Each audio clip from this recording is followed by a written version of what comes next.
You ask Tiger to solve. This deals with linear equations with one unknown. The final result is x equals 1. Let's solve it step by step. Simplify the expression. Expand the parentheses. Simplify the arithmetic.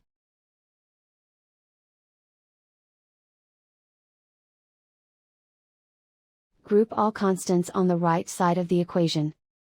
Subtract 12 from both sides.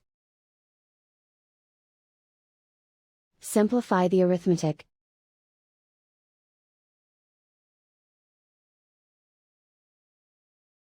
Isolate the x. Divide both sides by 4.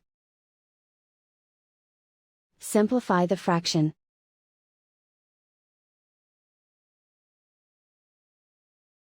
And so the final result is x equals 1.